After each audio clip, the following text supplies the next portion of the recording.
Welcome back, everyone. Today's episode is entitled Navigating the Future of Business Strategy with Alan Mikhail. How are you, my friend?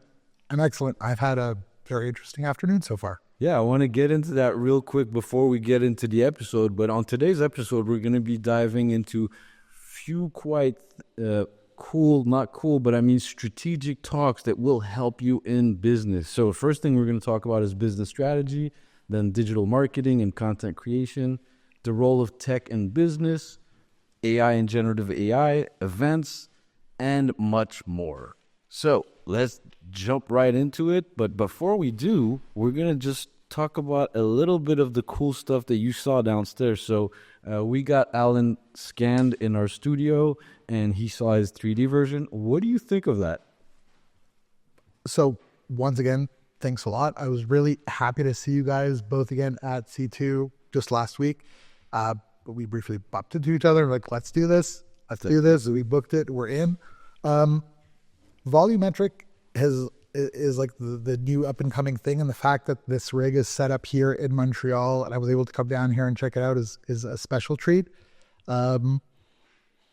Yeah, I was like, so overall, I mean, I don't know if you'll be posting pictures. We're going to show some pictures. So basically, this rig that we have in Montreal is the R&D rig. So it was the one that was originally at Sony, and we brought it here just to do more R&D. But the one that's really popular right now is the one in Fort Lauderdale, and I invite you to come there anytime you want. We also have a podcast studio there too, so we'll do another episode there.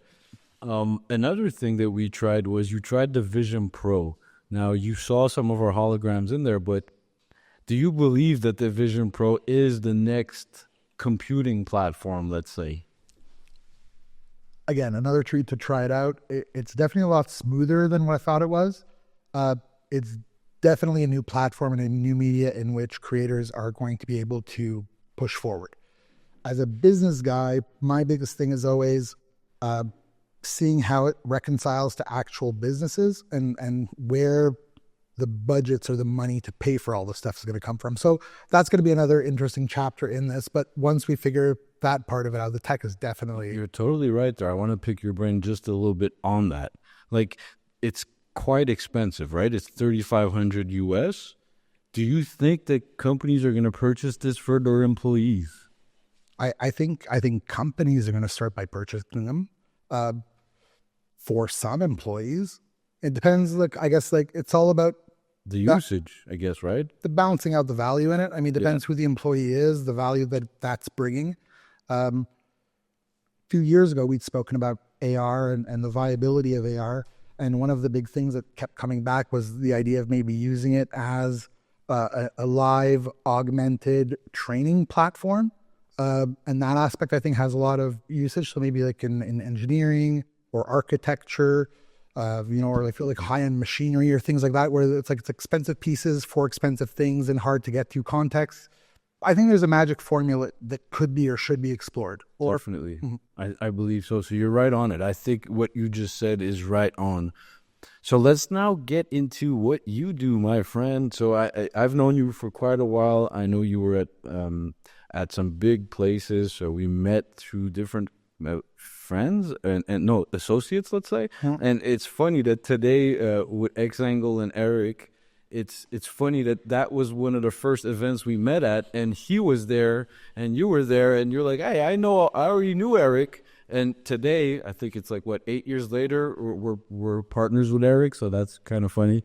I initially thought that you guys had hacked part of Eric's solution, and I was so very happy to see that the collaboration was there. But yeah, no, I've been in and around event management for about the last 20 years. My main point of entry was working with exhibitors in the context of trade shows, and over the course of the years, trying to get better outputs from those types of face-to-face interactions led me to going into business consulting and marketing strategy development and creating all of the collateral that comes around it. And it's been a very interesting time. For the last 7 years, I've been working around business events and corporate events and congresses to really kind of get deeper in terms of what makes clients tick and client engagement and new ways to kind of reach people. So let's go backwards a little bit. How did you get started? Like, what was your passion? Was this something that you wanted to do since you were young, like events and then business strategy, or did you just fall into it? Or Like a lot of us, I mean, like just I try to chase fun and experiences and novelty. And I guess like, yeah, I just stumbled into it. I wasn't really intending on being in events, but yeah, I studied anatomy and cell biology for a little while. I took a year sabbatical. Somebody told me I should sell stuff. And I got myself a job working for a gentleman that sold anatomical displays to pharmaceutical companies as educational pieces. And all of those dots were weird things for me to connect. And then he also did trade shows. And he's like, oh, this is where they sell their things. And I didn't know that that was a thing. I thought that you sold things in stores, and I didn't know you could do it face to face. And the methods that come towards selling to people face to face are so varied and interesting. Yeah, we're 20 years later now, just trying new things, trying to reach people in different places. My specialty now is international events for the large part, getting people to come from abroad and experience a destination in different ways, carry over their communities, carry over their tech, deploy some big things, and hopefully leave a mark on the destinations that they come into. So no, it's rewarding. It's fun. yeah, man, It's complex. it's very interesting. Yeah. It sounds very fun too. You get to meet people on the international level. You get to travel. Mhm. All right, that's pretty interesting for your background. Now, as we move forward, I know you're into business strategy and transformation. So, what are the key components that you would say for a successful business strategy in today's market? It's a fairly broad question, but if I have to distill it down, it's relationships. I mean, the fact that we're sitting here right now is a testament of that. So a good strategy is anchored in what your client needs, obviously, like the end client, the person that you serve, but also is cognizant of all of the suppliers and the partners that are part of that value chain. Because if you really understand the people that make it up, then you can deliver solutions that are actually adapted based on those people, and everybody's just considerably happier. So holistic approaches, I don't want to sound too sustainability, but just, yeah, it's got to make sense on both sides. Like the client's got to be happy and the people providing it have got to be happy, and that's sustainability. Totally. So I get it. So, and what about like on the transformation side? Like if we talked about strategy, and you said it's about relationships and thinking of both sides. So in any form of it, yeah, it's a question that's very broad, but you answered it very well. So what about transformation, right? How do you approach business transformation, like from the outside or from the inside? Well, It's really hard to say, no, right? but I mean, like it's an interesting thing. I've been fortunate to do a lot of positions that are, we call them like transcalar or interdepartmental or whatever. It's pretty much just like work with everybody and no one all on the same time. And the biggest thing that I was able to see to be able to rally people is you have to get everybody on a common language. Different departments use different words to express similar sentiments, and oftentimes you can like mash all these people up together and they're like, this will never happen. And that's not the case. Just like you weren't using the right words. Say, no, this is all good for, sorry about the microphone, Rich. But it's the idea of like, this is going to be good for everybody long term. Yeah, that's a good way of saying it. And the same word could mean different things for different departments, right? And that's why they stay in these silos. We had this event a long time ago called Breaking the Silos. Okay, very good. So transformation, to me, it's really hard, right? And you have to be a leader, basically. You just said it. You have to talk to everyone and no one at the same time. So what is the hardest challenge there, right? Understanding everyone's language and making sure that everybody is communicated the same thing. So we're like, hey, we're building a new volumetric studio for this university, but like nobody's on board only for the innovation department. Mm-hmm. And for us, it's really hard to trying to talk to all the departments. At a certain point, it's not our responsibility, but it's really, I see it a lot in companies, man, silos all the time. In an ideal environment, everybody would be on board the innovation bandwagon in the sense that like everybody's concerned about making things new, better, faster, whatever it is. But when it comes time to put the time about just thinking about it, people have a tendency to revert back to the setsu quo. just because it's what's happening. It's like, I've already got too many things. Just, you have to make the time so you can maybe save some time. Yeah, It's so counterintuitive. well said. You have to make the time so that you can make the time so you can save some time. It's really real, because if not, well, we were just talking about that before, right? We said that some of the companies like dinosaurs decided to not do some of the innovation that was right in front of them. Yeah. And they finally do it when the building's on fire. But then it costs them much more, and they're late, and they didn't create the value that they could have created a while ago. And they could have, they just didn't want to do it. And then you point the finger towards innovation and not poor leadership that led to the 3x value of that line.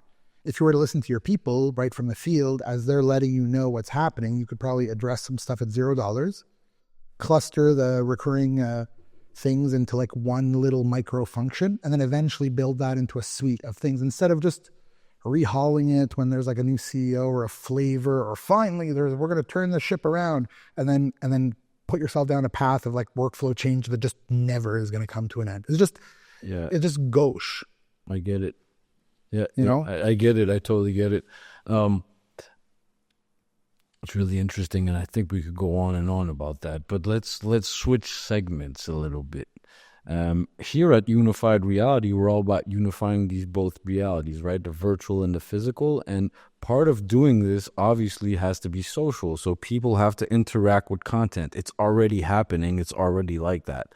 Now, and that's where it comes in, digital marketing and content creation. This has become a big part of all entrepreneurs, all businesses, events, anything, right? Anything that sells something or does something has to create content. So in terms of digital marketing trends, what are the current trends that you're seeing that you like, and how do they impact businesses around you, right? Like, give us an example, let's say for an event or a trade show where content is really being used properly, or you could also decide to break it down a different way.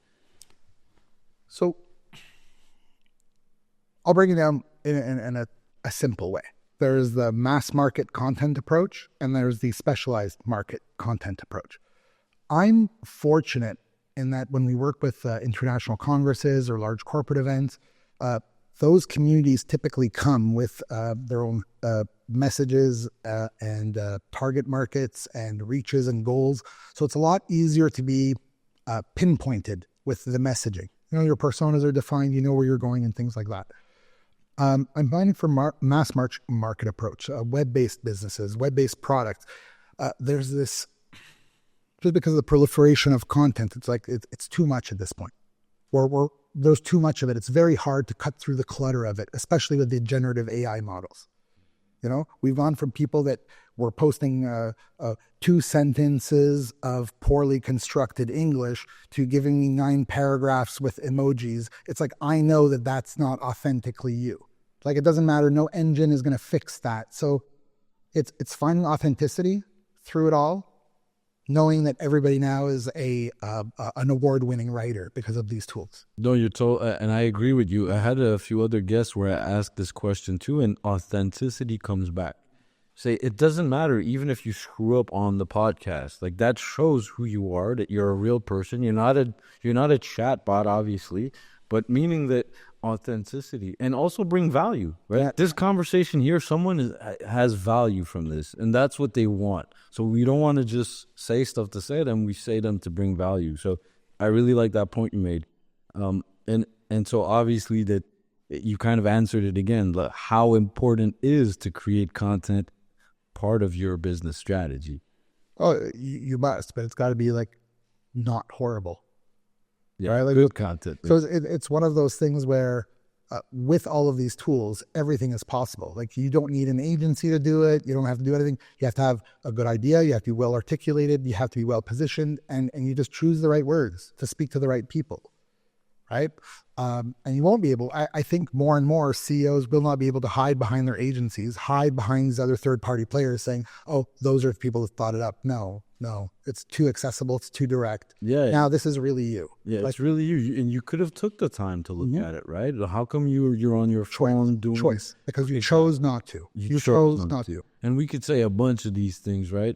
and I won't go into politics stuff, but we've seen in the last year some really bad campaigns, and the CEOs are like, "No, I didn't know about it." You should have. You should have. Like, You should have. where were you? This is your job. That's Part of your job. it's a big part of your job. So Like the image of the company, how important is that in business strategy, right? it's a big one, but I mean, even more important than that, a clear and well-defined vision is the only role of the chef d'orchestre. Stand in the front, let us know what song we're playing and what tone and what's the cadence, so it sounds all right and we're all doing the same thing. That. Well said. I like that. Very well said. Wise words. Okay, so shifting from digital content to a bit more, more tech. Like, obviously, we're going to talk about AI, but what about like integration of things that I like to do? Obviously, AR, VR, AI. How is this really influencing business in terms of today, right? Because it's been there for a while, and I've tried to sell it to a bunch of people. Some of them bought, most of them didn't. It's too in advance. Now they're very different. How do you see? Are these techs really? Do they have to be part of your strategy? I mean, look, you can't see my arduous war wounds from the time that I thought that AR was ready in 2014. But those three things, I mean, like they're the things that are on the forefront right now. Yeah, like you mentioned three things, but in my mind, they're two separate. Like AR and VR are media, and AI has got the capacity to be all of it, right? Yes. It's the tool creator, it's the tool curator, it's the content generator.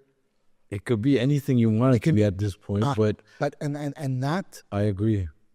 And that's where I think that all of this is very paradigm shifting, right? Because what do you do for work is now different. It's like, oh, well, I fundamentally understand my industry, its players and what they want, and I use it to guide these systems that do it way better than anybody else could. Yeah, I totally agree. And like, we were just talking about it before, right? How you used it to do certain things, and you were describing how you did it, right? And I forgot to mention it to you, but it's because of your expertise that you could get what you want from it, right? I like to play around with things. I think that that's what we're losing is like, there's a sense of play with all of this tech. Like what we did with the demo was super fun. And the fact that it's super fun means that maybe a developer or creator is going to want to sit down and fiddle around with it and see like, look what I just made. Look what I just made this thing do. Yeah. Maybe somebody else would buy it. And that's innovation. Like, how cool is this? Can we bring it to other people? I'd love to do this again. Can we maybe find somebody who gives us money for it? Right? And that's how startups get started. That's how you will get a grant. That's why university starts backing up your project. I was really happy to hear that there's adoption for this rig that you guys are doing at the university level, at these campus levels, at these develop and grow and innovate, incubate, whatever you want to call it, for whatever money that you have to give access to other creators to be able to do it is, I wouldn't say the first step, but it's definitely the step towards getting more stuff out there and produced. And then eventually, mobilize the community, build a repository or something, and then maybe there's somebody out there that's doing something special like that, Yeah, that's totally, well, thank you, and that's totally it, and that's our thinking as well. So I think we align on most of these strategies and what needs to be done, what you should do. One thing that our CTO, Richard, shout out to him, what he says is that, it's a different way of seeing it, but he says you don't need a nuclear bomb if you could use C4. Then also, the real question, why are we doing this? So you want to put VR, but what's the point? Why are you doing this? So yeah, we and I could get on and on with all these things. What about some future things that you see that could really impact us? So I know you talked about AI. I believe that AI is the biggest one. Give us an example of how you see AI impacting some businesses that you work with. So I think the AI tools are going to have, or could have, a couple of different types of impacts.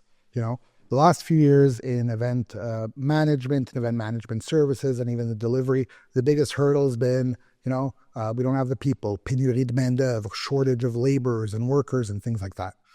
We've seen robots replace certain things and just help fill the gap. So I guess my vision of it would be, the AI stuff comes in, content gets created, or maybe we can soften up some of the process things that we were spending time on. But then the leading companies are going to reinvest that time towards doing ideation, understanding your customer better, doing field work, and getting back the granular stuff that's going to bring that authenticity back to the content that the machines are building.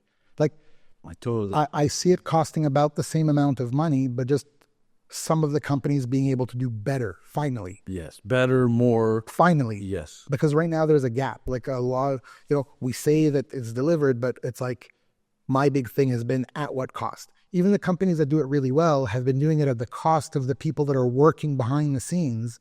And I think this tech is maybe something that could help.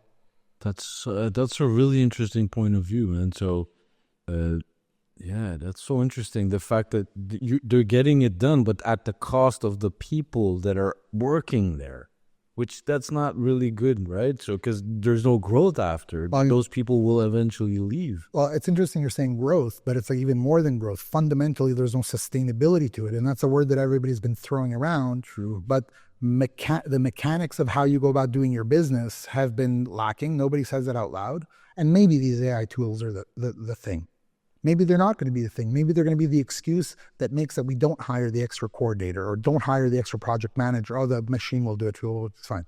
Yeah, you're right. But I think it's going to be a separation because those that know how to use it and keep their experts, right? They're people. Because companies are all about people, like you said it at the very beginning. But if I could give better tools to my people, so here at Genius XR, we've purchased a license for everyone. Everybody's using it, and we're having lots of fun, man. And it wasn't about laying off people. It was about boosting them. Now they're Marvel heroes, right? So, but they're Genius XR heroes now.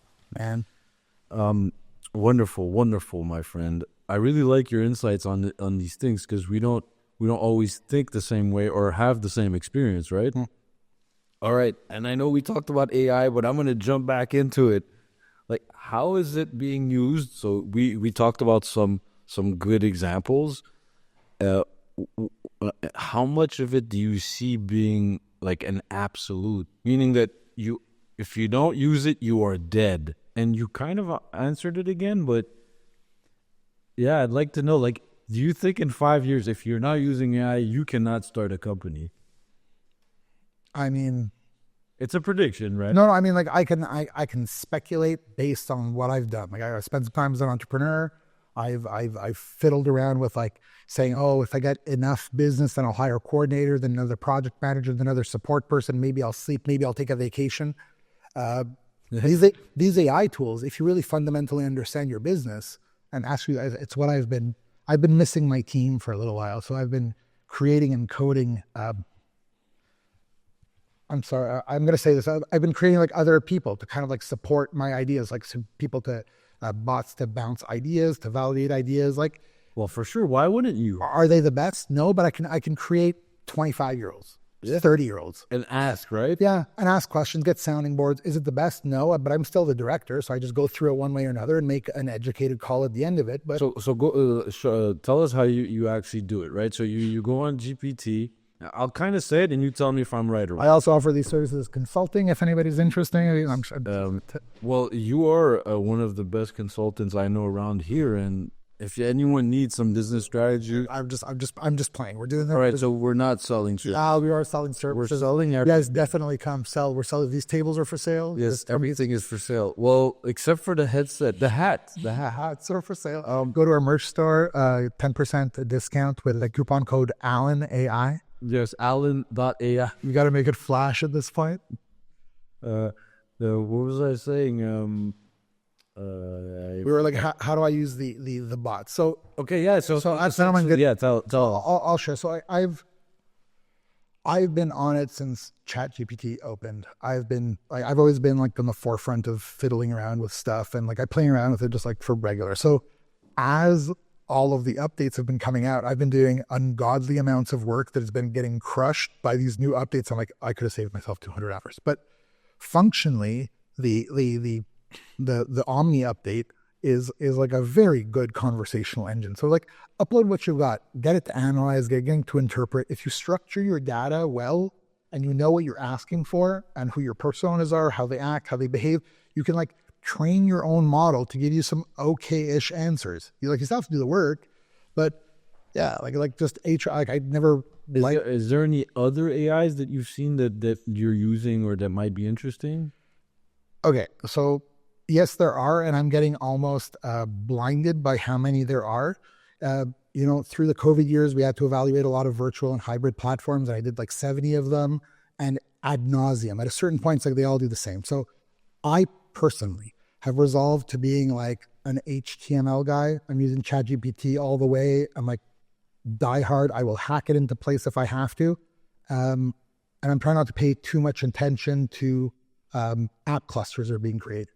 I am going on and seeing who they are, what they do, the thinking behind what it is, maybe the feature sets, and then I'm just asking GPT to give me the exact same thing. Same thing, yeah. It's the same thing. Yeah. So, well, that's really smart how you're doing it, and basically that was a good answer. Now, and we've been also now, trying to touch maybe Gemini, but I've got it on my phone. So, cool. So this is my little Gemini hack. So I do a full session of GPT open on my laptop, and then I talk to Gemini, and then I just have one push to the other. Okay, yeah, I did that too. Me and Rich also, like the first day that Omni came out, we made two bots and we made them argue together. But at the end, like they were just saying anything. So I uploaded a picture of myself, he uploaded a picture of him, and we're like, this is me. Now talk to this other AI. And they started talking about like, oh, there's a flower in the room. Like they on and on for about the flower. Like, it's like, dude, they're in a studio. Why do you keep talking about the flower? Okay.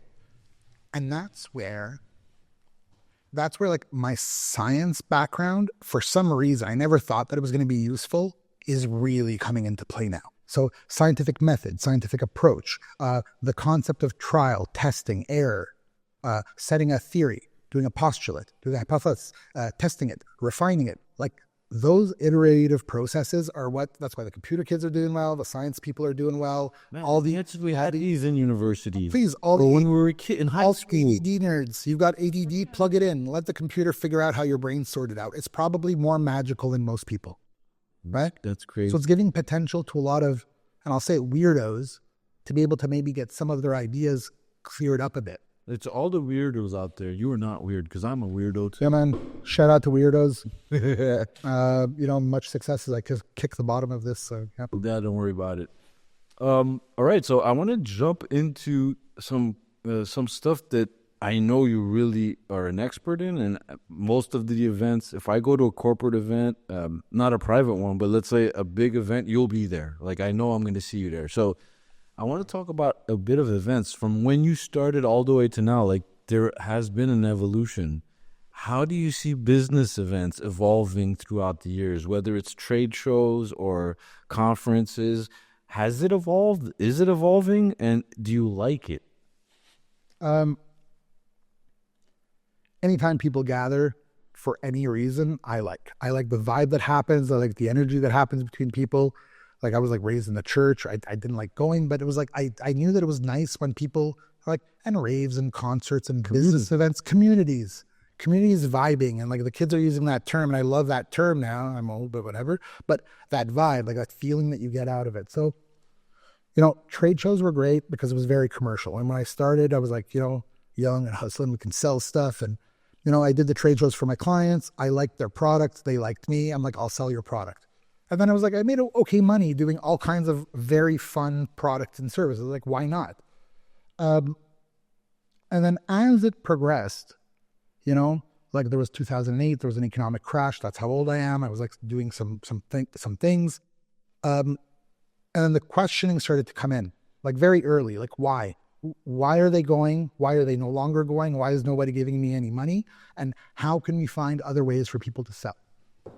And that's kind of like where the exploration lies. So I know now that the people that do trade shows go to connect with communities that are part of associations that host congresses. And those congresses are there because there's a need to connect industry players across verticals. There's a need to bring education to industry, policy to industry, cross those people over in a hallway that makes it legal for them to speak. It's a beautiful mechanism. So I'm at that level now where I'm thinking about, well, how can we move large groups of people from country to country?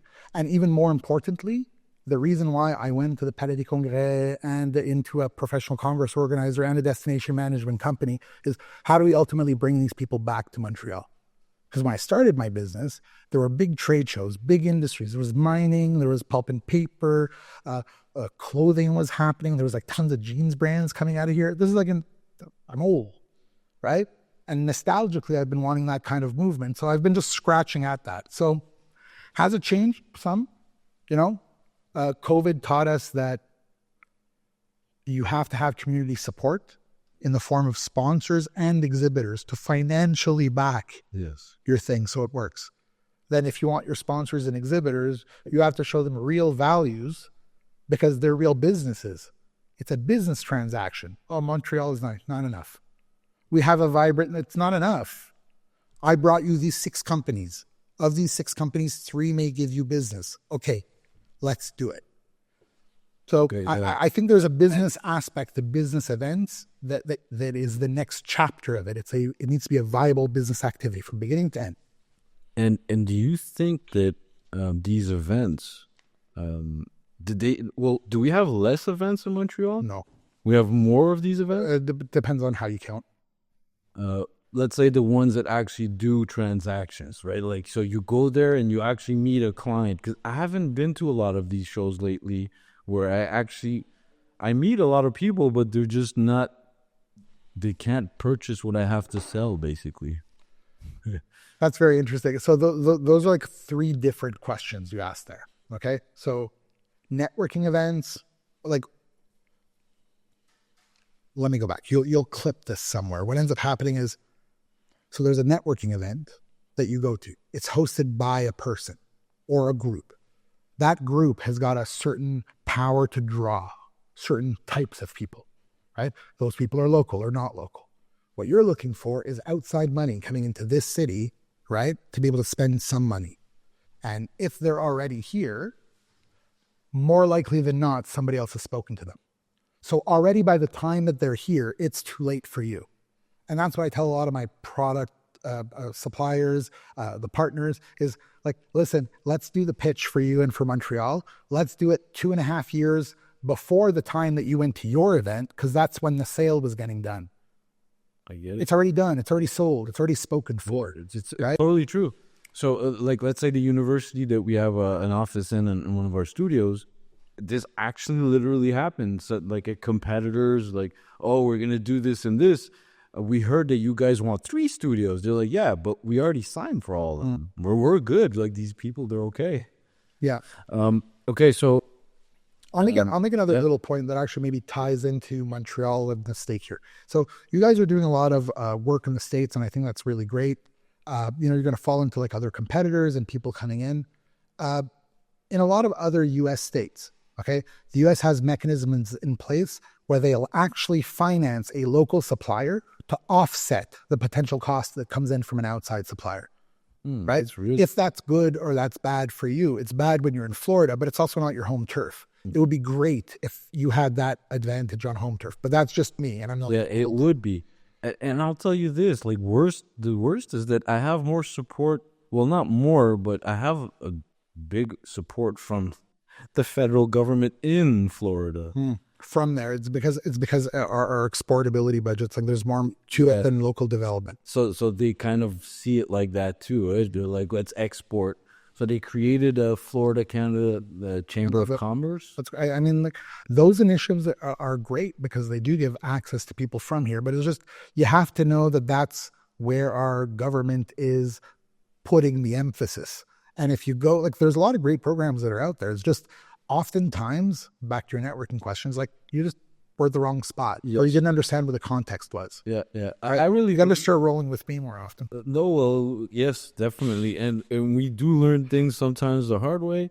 I believe that where you are also creates your value, right? So that story with the used car, that, the daughter gets a used car and it's worth nothing. She goes to the local garage. Oh, I'll give you $5,000 for it.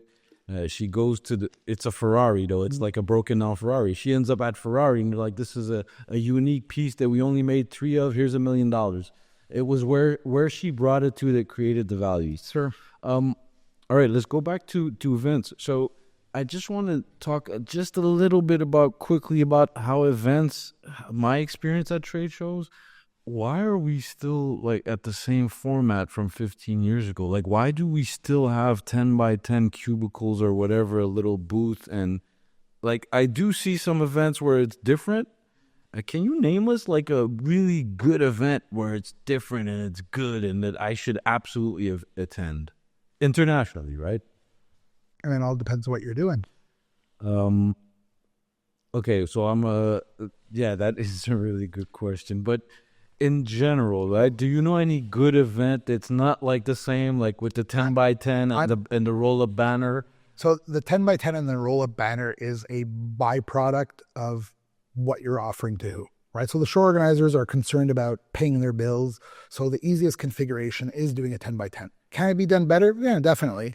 Could it be cheaper? Probably. It can be managed differently, but just part of it is having the right organizer, putting in the right people, understanding the way that the design software works, and not relying on the legacy suppliers that have been doing it for 15 years. So if you're asking why it looks like 15 years ago, it's because nobody's done any updates. Or if they have, like nobody's adopting them because they don't want to spend one penny more. So, I had a big thing, and we were either going to keep this or not. But the idea is like on the top of my professional dream board, it says, make congresses that don't suck.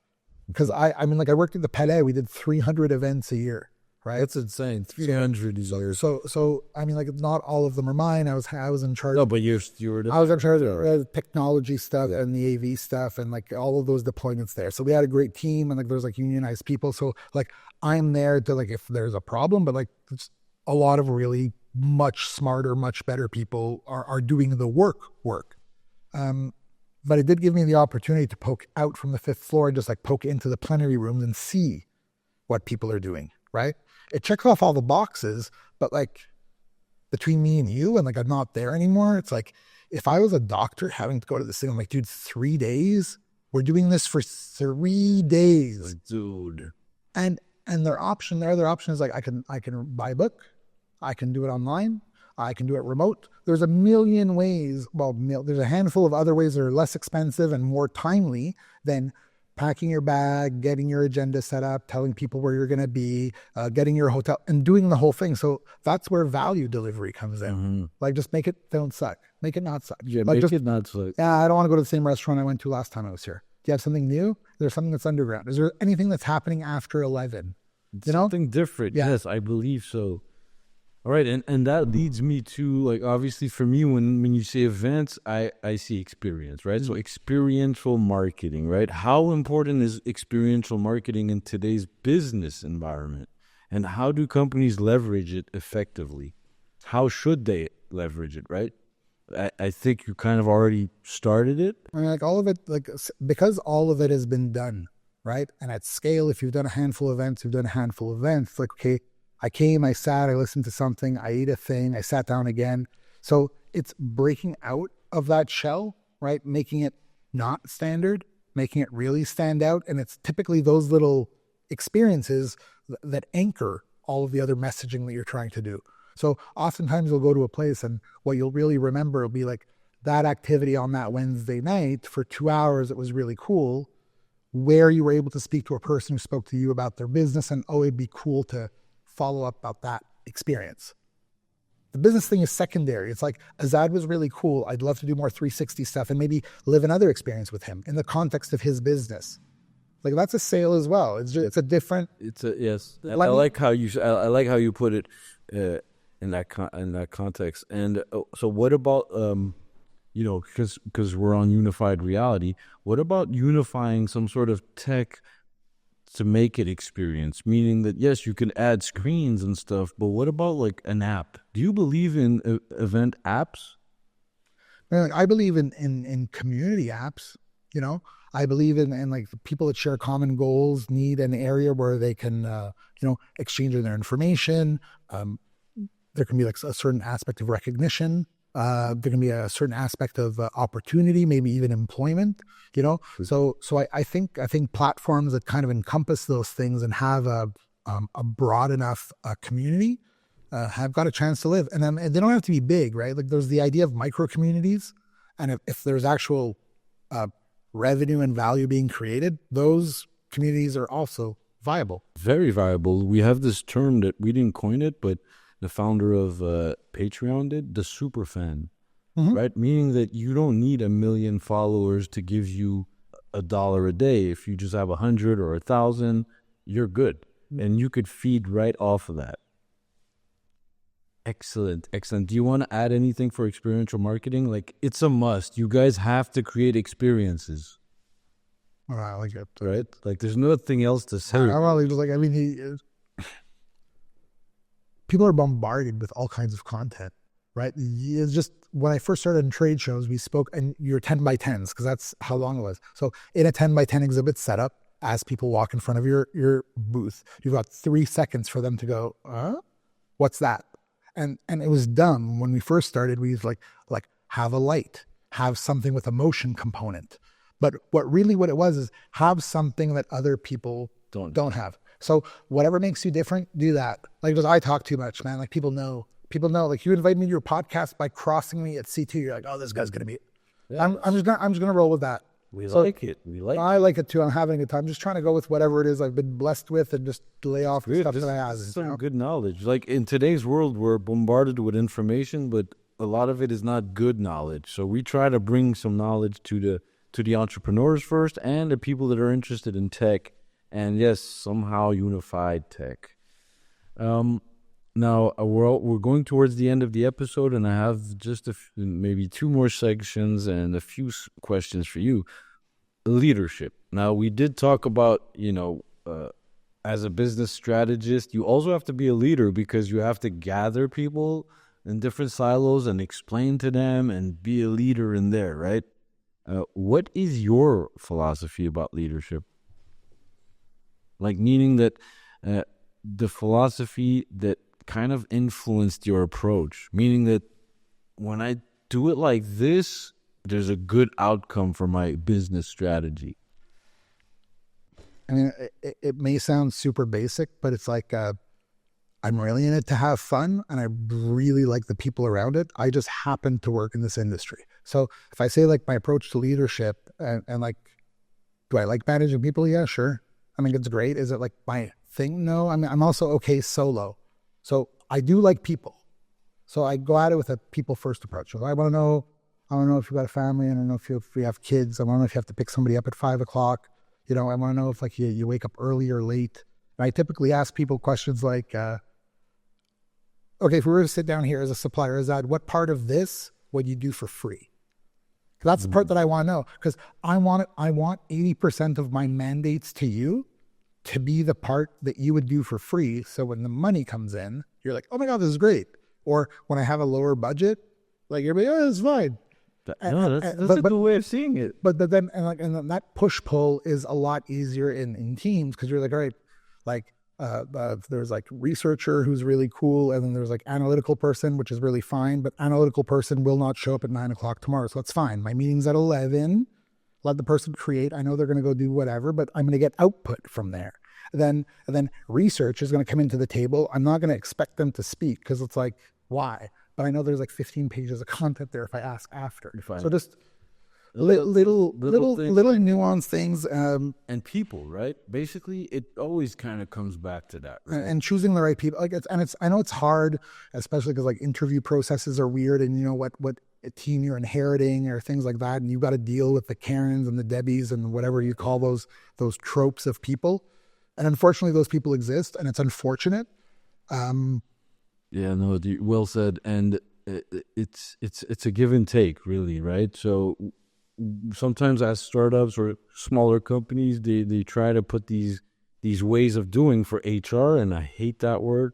I hate those 2 words, because people are not resources; they're people. I mean, it's to keep the idea is like HR is like to keep the wheels turning. The idea is like, what are the wheels? Where are the wheels? How's it fashioned? Is it a train or a bus? And all of those things are very important. They're very, very, because they're geared differently. Yes. Yeah. Right? So meaning that it's not that I don't like people when I say I don't like HR. I just don't like that word. But people make our companies, right? 100%. Without our people, without our team, we're nothing really. And you could lead nothing, right? But you want to lead good people with you. So I really believe in what you just said too. So a good leadership philosophy is to focus on your people, right? Your team. So I know you're an entrepreneur as well, and you told us many things. Well, you are an entrepreneur. What would be the best advice that you would want to give today in your age today for aspiring entrepreneurs that want to build and grow their business, right? What would be one advice that you would give them? It's a hard one. It's just one advice, right? I think the question is different for different people based on the hardships that they end up experiencing. For me personally, I would say, develop your experience in whatever industry you're looking for. Create your stories with people because those people are going to grow into other positions. And then when you take your step out, you want to have the support of your community while you're there, right? Don't knock your head up against the walls if you don't know what the structure looks like, where the money's coming from, who you're displacing. Because if you don't, then if that's a bad point of entry. Like, do your research, figure out what it is. There is a structure. It's not all free form. Not everything is possible. Sorry, right? There are rules. Mm-hmm. So whatever it is that you want to do, figure it out. Just be very, very strategic. Try not to bousculer, shove people, right? And then find your place within that, because there are gaps. There are always gaps. There's always gaps. Yes, well said.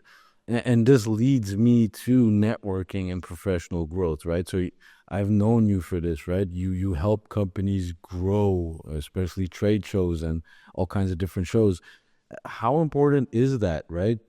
How important is networking for your growth? And I think we already talked about it, so we're hitting back on it.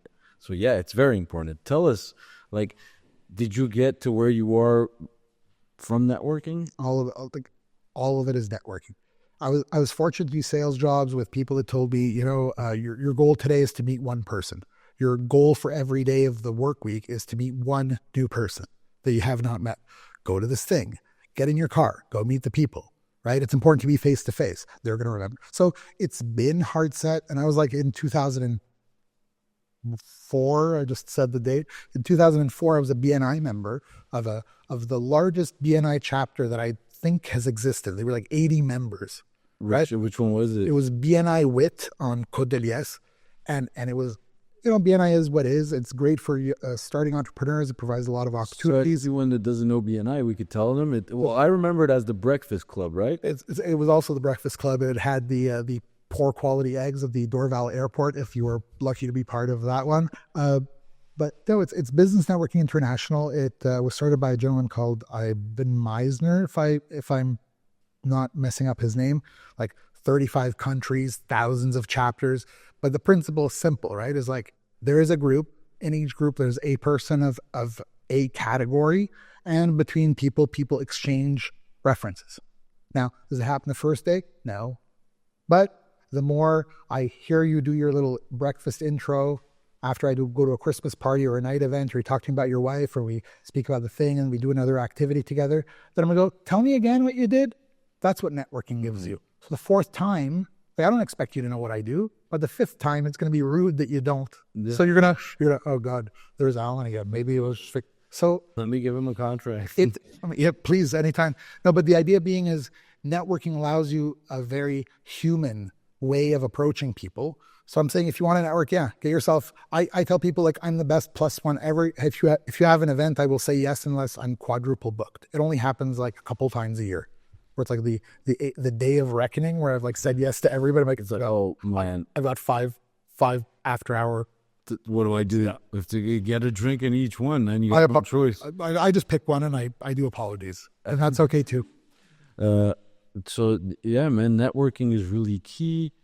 I think we hit up, like, we really talked a lot about networking. I think it's really important. So remember, all you entrepreneurs, keep networking, keep talking. It's free, actually, right, to talk and approach people. So you just have to have the right approach. And like you were saying, right, it's it's a human way of conducting business, because business is mechanical, it's mathematic, it's like there's no emotion. This is the number. Are you paying? You're not paying. We're here for profits. But networking brings that human side, and that's what I really like about that. And the human side helps with the numbers when the numbers don't work. Yes. It's funny enough how that's what bridges that gap. It's crazy. Yeah. So any trends that we should be looking towards or any projects you're working on that we should look for? I mean, like the trends. I mean, AI is really on everybody's on everybody's mind. The movement is so fast that I'm having a hard time keeping up. I'm trying to put down some time, just like reading, just who's acquiring what's going. But I think like in a lot of industries that move this fast, there's going to be an agglomeration, and we're going to pick 2 or 3 key heads that we're going to follow. And I think that it's going to settle. Or it's going to have to settle. Yeah, I think so too. Definitely. There's not a like lot of... now, is OpenAI the one that's going to be one of those, or is OpenAI Netscape? Right, we don't know. Hopefully, well, they think not. I wouldn't speculate at this point. It's like nobody thought that like this was going to happen. Yeah. 2 years ago, when this happened, we knew something was coming. Like large language models were going to change it. I remember I think you were there at C2 in 2016, Element AI, all these AI things. Well, nothing happened with that, but some of those white papers that they were talking about, they raised money with those white papers. Those white papers are now being run. Absolutely. I mean, and if we were more cognizant of the fact that getting something to light takes more effort than some of the types of efforts that we do, we could have maybe been more measured in terms of how we do those things, right? It takes a little longer time. I think people get very excited about certain things without functionally looking at going from research to pilot, from pilot to phase 1, phase 2, and like doing it like other people do. So yeah, just being weary of what's real. And field testing stuff could maybe be like the difference between, success and hemorrhaging large chunks of public funds. Very well said, my friend. Very, very well said. We will leave it at that. Thank you for coming on, Alan. I was going to say Mikhail, but it is Mikhail, but Alan Mikhail. Thank you for being on. Always a pleasure to see you. Thanks for having you. We will invite you again, and we'll be showing some of your 3D assets as B-rolls, and I will share all of that with you. I look forward to it. Thank you very much. Thanks again, Azad. Take care. Take care.